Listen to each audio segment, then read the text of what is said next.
Assalamualaikum warahmatullahi wabarakatuh. Salam bahagia Bapak Ibu guru hebat. Perkenalkan, saya Selvina Amelia, calon guru penggerak angkatan 8 dari SMA Negeri 1 Sungai Apit, Kabupaten Siak, Provinsi Riau. Pada video saya kali ini adalah aksi nyata modul 1.4 budaya positif. Adapun rencana tindakan aksi nyata saya antara lain: yang pertama, latar belakang. Apa yang mendasari Anda membuat rancangan tindakan ini? Budaya positif memiliki urgensi bagi pembentukan karakter murid. Sekolah sebagai lembaga pembentuk karakter memegang peranan penting dalam pembentukan karakter murid. Oleh karena itu, ada kebutuhan untuk menciptakan dan menerapkan budaya positif di sekolah. Mengapa demikian? Padahal kita sebagai guru memiliki tanggung jawab untuk membangun komunitas di sekolah agar murid menjadi manusia dan anggota masyarakat yang mampu mencapai keselamatan dan kesejahteraan. Hal ini sejalan dengan filosofis Ki Hajar Dewantara. Yang kedua, tujuan. Apa dampak pada murid yang ingin dilihat dari rancangan tindakan ini? Yang pertama, membantu proses belajar mengajar sehingga lebih mudah dan tidak menekan murid. Yang kedua, membangun hubungan yang positif dan lebih dekat antara guru dan murid. Yang ketiga, membiasakan murid menerapkan budaya positif sehingga menjadi karakter positif dan memiliki budi pekerti. Yang ketiga, tolak ukur. Apa dampak pada murid yang ingin dilihat dari rancangan tindakan ini? Yang pertama, terbentuknya keyakinan kelas. Yang kedua, murid lebih aktif dan bersemangat dalam belajar. Yang ketiga, membantu proses belajar mengajar sehingga lebih mudah dan tidak menekan murid. Yang keempat, membangun hubungan yang positif dan lebih dekat antara guru dan murid. Yang kelima, membiasakan murid menerapkan budaya positif sehingga menjadi karakter positif dan memiliki budi pekerti. Lini masa tindakan yang akan saya lakukan adalah: apa dampak pada murid yang ingin dilihat dari rancangan tindakan ini? Yang pertama, saya meminta izin kepada kepala sekolah untuk melaksanakan desimenisasi. Yang kedua, mendiskusikan pentingnya penerapan budaya positif di sekolah dengan kepala sekolah dan rekan sejawat dalam kegiatan desimenisasi aksi nyata modul 1.4 tentang budaya positif di lingkungan sekolah. Yang ketiga, sosialisasi pentingnya budaya positif kepada komunitas sekolah. Yang keempat, mengajak rekan sejawat untuk turut membuat keyakinan kelas yang telah disepakati bersama murid. Yang kelima, merumuskan keyakinan sekolah berdasarkan keyakinan kelas yang telah disepakati bersama murid. Yang keenam, berkolaborasi bersama seluruh pemangku kepentingan yang ada di sekolah untuk menjalankan keyakinan sekolah yang telah disepakati bersama secara konsisten. Yang terakhir, mengajak rekan sejawat untuk mengambil posisi kontrol sebagai manajer dan melaksanakan segitiga restitusi dalam menyelesaikan permasalahan murid. Yang terakhir, dukungan yang dibutuhkan. Apa saja bahan, alat, atau tenaga yang saya butuhkan untuk menjalankan tindakan? Bagaimana saya akan mendapatkannya? Antara lain, yang pertama, alat berupa infocus, laptop, mikrofon, dan speaker, serta bahan berupa ATK seperti kertas HPS, karton, pulpen, spidol, dan lain-lain. Yang kedua, kolaborasi antara kepala sekolah dan guru atau rekan sejawat dalam diseminasi penerapan budaya positif di sekolah. Yang ketiga, kolaborasi dengan murid dalam menerapkan keyakinan kelas yang telah dibuat bersama. Yang keempat, dan juga dibutuhkan kerjasama dengan orang tua murid agar nilai-nilai yang diyakini dapat diterapkan di lingkungan sekolah maupun rumah. Video saya selanjutnya adalah tentang diseminasi dan penerapan budaya positif kepada rekan-rekan guru di SMA Negeri 1 Sungai Apit. Selamat menyaksikan. Bismillahirrahmanirrahim. Assalamualaikum warahmatullahi wabarakatuh. Waalaikumsalam warahmatullahi wabarakatuh. Puji syukur kehadirat Allah Subhanahu wa taala yang mana pada hari ini kita dapat berkumpul di ruangan tim ini dalam keadaan sehat walafiat, tak kurang satu apapun. Salawat beserta salam tak lupa pula kita hadiahkan pada junjungan alam Nabi besar Muhammad sallallahu alaihi wasallam dengan iringan doa Allahumma sholli ala sayyidina Muhammad wa ala alihi sayyidina Muhammad. Yang saya hormati Ibu Staf Kurikulum, Ibu Nani Nurwati, dan yang saya hormati Bapak Ibu Guru yang saya muliakan. Sebelumnya saya mengucapkan terima kasih karena telah diberikan kesempatan untuk diseminasi menyebarkan pemahaman dan penerapan pengalaman budaya positif sebagai salah satu tugas guru penggerak saya angkatan 8 dari SMA Negeri 1 Sungai Apit, Kabupaten Siak, Provinsi Riau.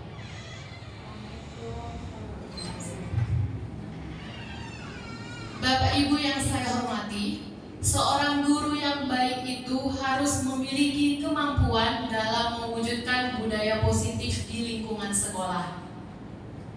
Budaya positif dapat dilakukan dengan adanya penerapan disiplin positif, memahami motivasi perilaku manusia, memahami kebutuhan dasar manusia, serta melakukan 5 posisi kontrol guru, serta melakukan segitiga restitusi dalam menyelesaikan masalah serta pembuatan keyakinan kelas.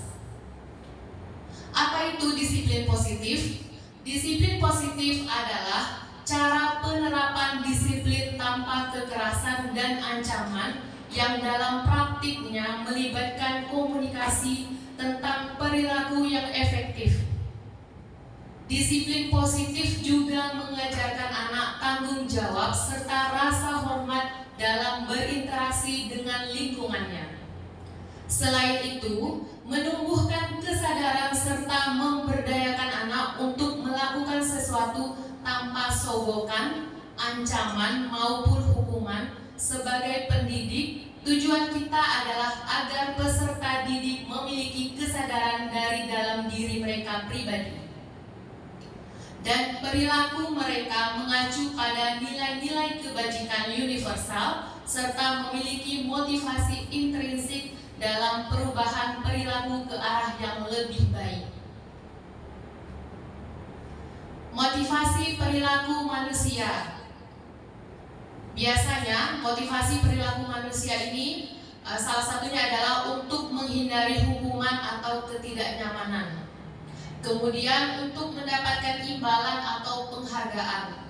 Dan selanjutnya adalah menjadi orang yang mereka inginkan dan menghargai diri sendiri dengan nilai-nilai yang mereka percayai.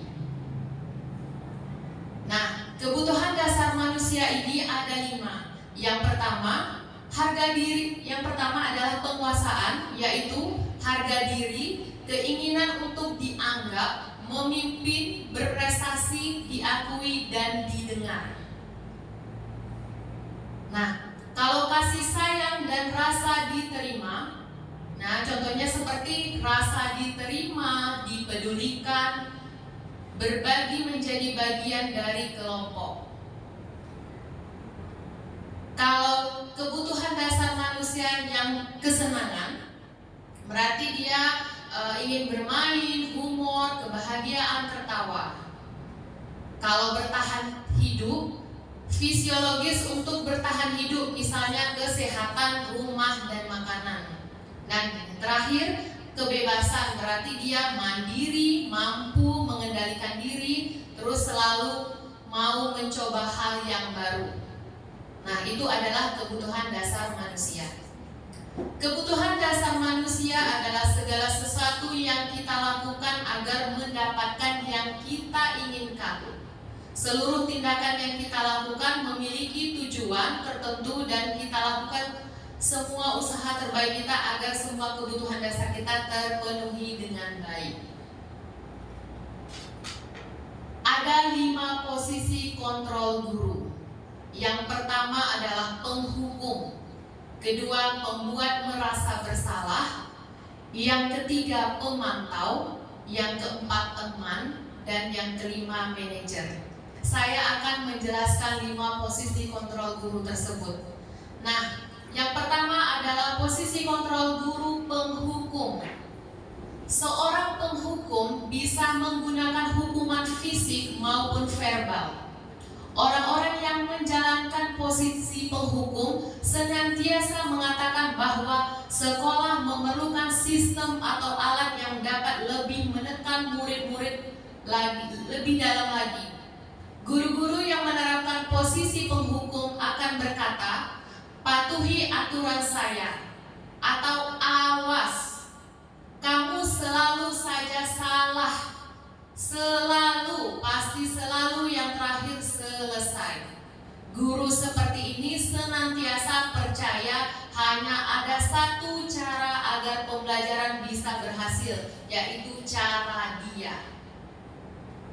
Yang kedua, posisi pembuat merasa bersalah. Pada posisi ini biasanya guru akan bersuara lebih lembut. Pembuat rasa bersalah akan menggunakan keheningan yang membuat orang lain merasa tidak nyaman, bersalah, atau rendah diri. Kata-kata yang keluar dengan lemah lembut akan seperti, "Ibu sangat kecewa sekali dengan kamu. Berapa kali Bapak harus memberitahu kamu ya? Gimana coba kalau orang tua kamu tahu kamu berbuat begini?" Di posisi ini, murid akan memiliki penilaian diri yang buruk tentang diri mereka. Murid merasa tidak berharga dan telah mengecewakan orang-orang yang disayanginya. Itu posisi guru pembuat merasa bersalah. Posisi guru selanjutnya adalah sebagai pemantau. Pemantau berarti dia mengawasi. Pada saat kita mengawasi, kita bertanggung jawab atas perilaku orang-orang yang kita awasi. Posisi pemantau berdasarkan pada peraturan-peraturan dan konsekuensi. Dengan menggunakan sanksi atau konsekuensi, kita dapat memisahkan hubungan pribadi kita dengan murid. Sebagai seorang yang menjalankan posisi pemantau, pertanyaan yang diajukan seorang pemantau yaitu, "Peraturannya apa? Apa yang telah kamu lakukan? Sanksi atau konsekuensinya apa?" Seorang pemantau sangat mengandalkan perhitungan, catatan, data yang dapat digunakan sebagai bukti atas perilaku seseorang. Posisi ini akan menggunakan stiker, slip catatan, daftar cek. Posisi pemantau sendiri berawal dari teori stimulus respon yang menunjukkan tanggung jawab guru dalam mengontrol murid. Oke, posisi selanjutnya adalah teman. Pada posisi ini, guru tidak akan menyakiti murid, namun akan tetap berupaya mengontrol murid melalui persuasi. Posisi teman pada guru bisa negatif ataupun positif. Positif di sini berupa hubungan baik yang terjalin antara guru dan murid. Guru di posisi teman menggunakan hubungan baik dan humor untuk mempengaruhi seseorang. Mereka akan berkata, "Ayo bantulah demi Bapak ya. Ayo, ingat tidak bantuan Bapak selama ini? Ya sudah, kali ini tidak apa-apa. Nanti Ibu bantu bereskan." Hal negatif dari posisi teman adalah bila suatu saat guru tersebut tidak bisa membantu, maka murid akan kecewa dan berkata, "Saya pikir Bapak teman saya." Murid merasa dikecewakan dan tidak mau lagi berusaha. Hal lain yang mungkin timbul adalah murid hanya akan bertindak untuk guru tertentu dan tidak untuk guru lainnya. Murid akan tergantung pada guru tersebut. Posisi yang terakhir adalah posisi sebagai manajer. Manajer adalah posisi di mana guru berbuat sesuatu bersama dengan murid, mempersilahkan murid mempertanggungjawabkan perilakunya, mendukung murid agar dapat menemukan solusi atas permasalahannya sendiri. Seorang manajer telah memiliki keterampilan di posisi teman maupun pemantau, dan dengan demikian bisa jadi di waktu-waktu tertentu kembali kepada kedua posisi tersebut bila diperlukan. Namun, bila kita menginginkan murid-murid kita menjadi manusia yang merdeka, mandiri, dan bertanggung jawab, maka kita perlu mengacu kepada restitusi yang dapat menjadikan murid kita seorang manajer. Seorang manajer bagi dirinya sendiri. Posisi manajer, murid diajak untuk menganalisis kebutuhan dirinya maupun kebutuhan orang lain. Di sini penekanan bukan pada kemampuan membuat konsekuensi, namun dapat berkolaborasi dengan murid bagaimana memperbaiki kesalahan yang ada. Seorang manajer akan berkata, apa yang kita yakini, apa kamu meyakininya? Jika kamu meyakininya, apakah kamu bersedia memperbaikinya? Jika kamu memperbaiki ini, hal ini menunjuk apa tentang dirimu? Apa rencana kamu memperbaiki hal ini? Tugas seorang manajer bukan untuk mengatur perilaku seseorang. Kita membimbing murid untuk dapat mengatur dirinya. Seorang manajer bukannya memisahkan murid dari kelompoknya, tetapi mengembalikan murid tersebut ke kelompoknya dengan lebih baik dan lebih kuat. Bisa jadi dalam praktek penerapan disiplin sehari-hari, kita akan kembali ke posisi teman atau pemantau, karena murid yang ditangani belum siap diajak berdiskusi atau diundang melakukan restitusi. Namun, perlu disadari tujuan akhir dari 5 posisi kontrol seorang guru adalah pencapaian posisi manajer, di mana di posisi inilah murid dapat menjadi pribadi yang mandiri, merdeka, dan bertanggung jawab atas segala perilaku dan sikapnya, yang pada akhirnya dapat menciptakan lingkungan yang positif, nyaman, dan aman. Nah, Bapak Ibu semuanya, posisi guru yang terbaik adalah sebagai manajer.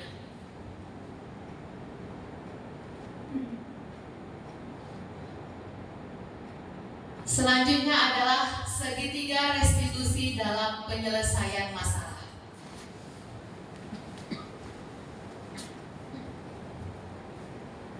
Dalam penerapan budaya positif, guru perlu mengambil peran untuk melakukan restitusi daripada memberikan hukuman atau konsekuensi, yaitu melakukan 3 tahapan, antara lain menstabilkan identitas. Kalau menstabilkan identitas ini Bapak Ibu, kita tanyakan dulu.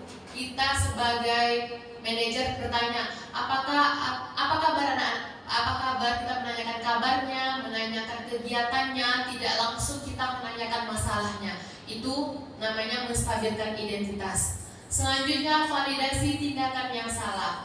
Tahap validasi tindakan yang salah berarti guru bukan kita yang menanyakan salah anak itu, tetapi anak itulah yang mengungkapkan apa kesalahannya. Setelah itu kita stabilkan identitasnya, kita boleh berkata, "Nak, semua orang pernah berbuat salah.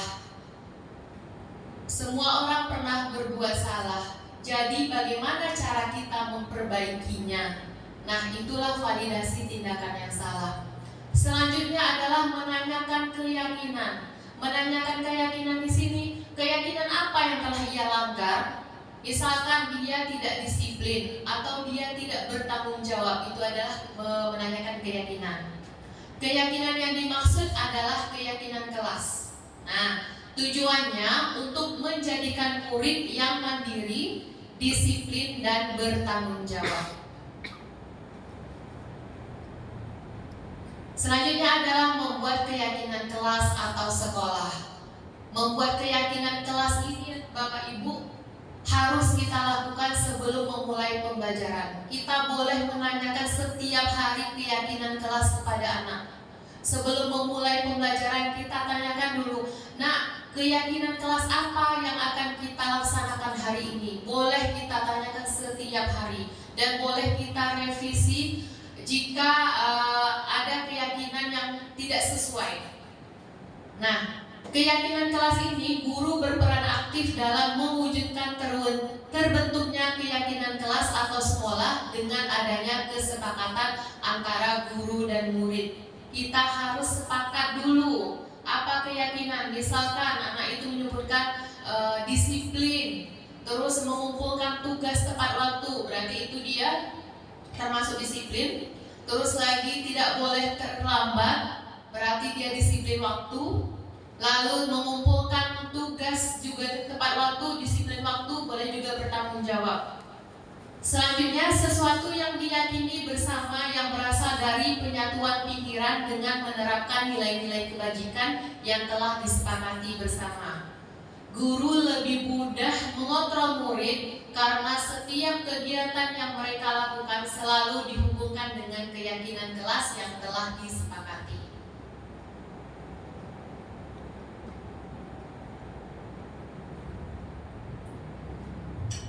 Untuk membangun budaya positif, sekolah perlu menyediakan lingkungan yang positif, aman dan nyaman agar murid-murid mampu berpikir, bertindak, dan mencipta dengan merdeka, mandiri, dan bertanggung jawab.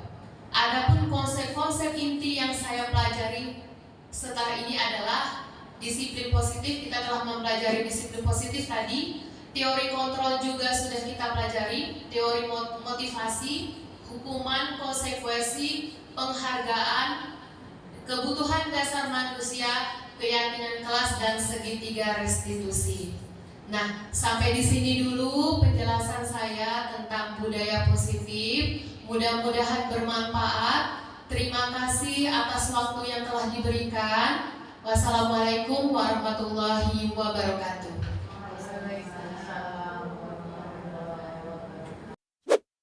Video saya selanjutnya adalah penerapan keyakinan kelas dan selamat menyaksikan.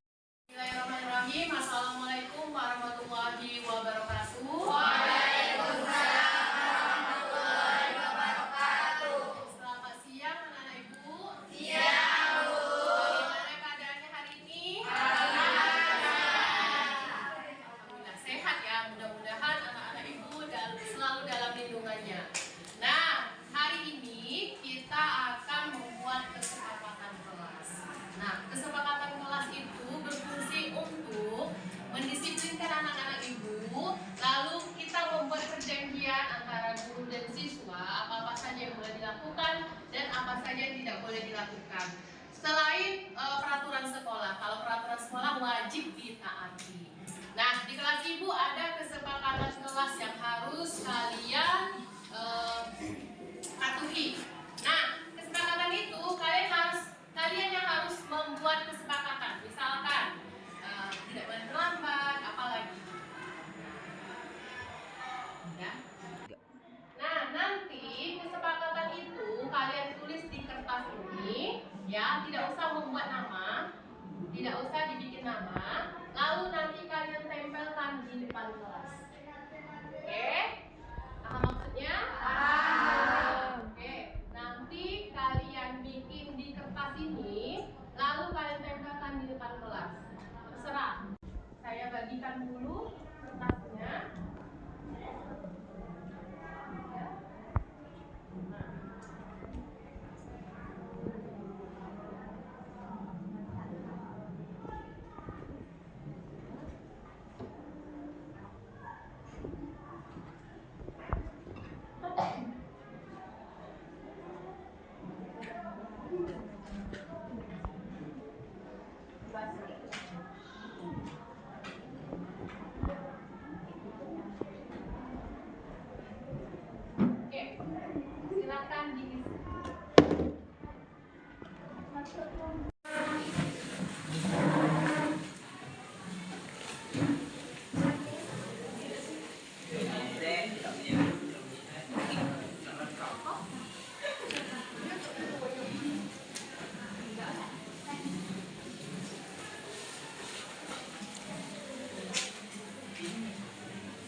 Indonesia sama, tidak boleh datang terlambat. Oke, sama ya. Tidak boleh merusak fasilitas kelas. Setuju? Boleh ya? Ini fasilitas kelas tidak boleh dirusak. Atau ada yang mematahkan kursi, berarti harus ganti. Tidak ada caci maki kepada teman jika ada yang salah. Oke, bullying nih, nggak boleh. Ada agen kan di kelas kan? Ya, ini juga tidak boleh membuli sesama teman.